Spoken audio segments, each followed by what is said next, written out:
ഇന്ത്യയിൽ തന്നെ ലോങ്ങസ്റ്റ് റൂട്ടിൽ ഓടുന്ന വിവേക് എക്സ്പ്രസ്സിലെ ഒരു കാഴ്ചയാണ് ഇത്. കണ്ടില്ലേ, ഇത് മുഴുവൻ ഈ തമ്പാക്കെ ഒടുക്കൊക്കെ തിന്നിട്ട് ഇവർ നേരെ ഇവിടെ ഉണ്ടോ, നേരെ ഡസ്റ്റ്ബിനായിട്ട് ഉപയോഗിക്കുന്നത്. കറക്റ്റ് ഒരു ചോര കളർ മാതിരി ആയിട്ടുണ്ട്. പിന്നെ അതുമല്ല, ഇതിലൊന്നും വെള്ളം വരുന്നുമില്ല. പിന്നീട് നമ്മൾ കംപ്ലൈൻറ്റ് ചെയ്തു. പക്ഷെ അത് കഴിഞ്ഞതിന് ശേഷം നമ്മൾ ഈ ബാത്റൂമിലേക്ക് പോയി നോക്കി, ഇവിടെയും വെള്ളമില്ല, ഒക്കെ കാലിയാണ് കേട്ടോ. ബാത്റൂമൊന്നും ഫ്ലഷും ചെയ്തിട്ടില്ല. പിന്നെ മാത്രമല്ല, നമ്മൾ ഈ ലോങ് ഓടുന്ന ട്രെയിനിൽ ഒരു സ്റ്റേഷൻ എത്തുന്ന സമയത്ത് അവരെന്ത് ചെയ്യും, വാട്ടർ ഫില്ല് ചെയ്യും. വാട്ടർ ഫില്ല് ചെയ്യണമെന്നില്ല എന്ന് മാത്രമല്ല, ഈ ട്രെയിനിന് കുറേ വെള്ളം പുറത്തേക്ക് മറ്റേ പ്ലാറ്റ്ഫോമിലേക്ക് ഒഴിവാക്കുന്നുണ്ട്. പിന്നെ ഇവിടുത്തെ ഒരു അവസ്ഥ, ഇതിനുള്ള ആളുണ്ട്. പിന്നെ ഇതൊക്കെ ക്ലോസ് ഉണ്ടോ. പിന്നെ ഇവിടെയൊക്കെ ഇതാ ഇവരൊക്കെ ഇരുന്ന് ഇങ്ങനെയാണ് ട്രാവൽ ചെയ്യുന്നത്.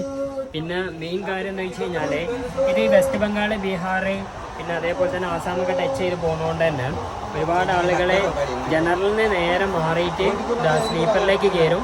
അപ്പോൾ TTR നല്ല ഫൈൻ അടിച്ചാണ്ട് ഇവിടെ യാത്ര ചെയ്യാൻ അനുവദിക്കും കേട്ടോ. ഇത് നോക്കി. അതുകൊണ്ട് തന്നെ രാത്രിയൊക്കെ ഇതൊരു ജനറൽ കമ്പാർട്ട്മെൻ്റ് ആയി മാറിയിട്ടുണ്ട്.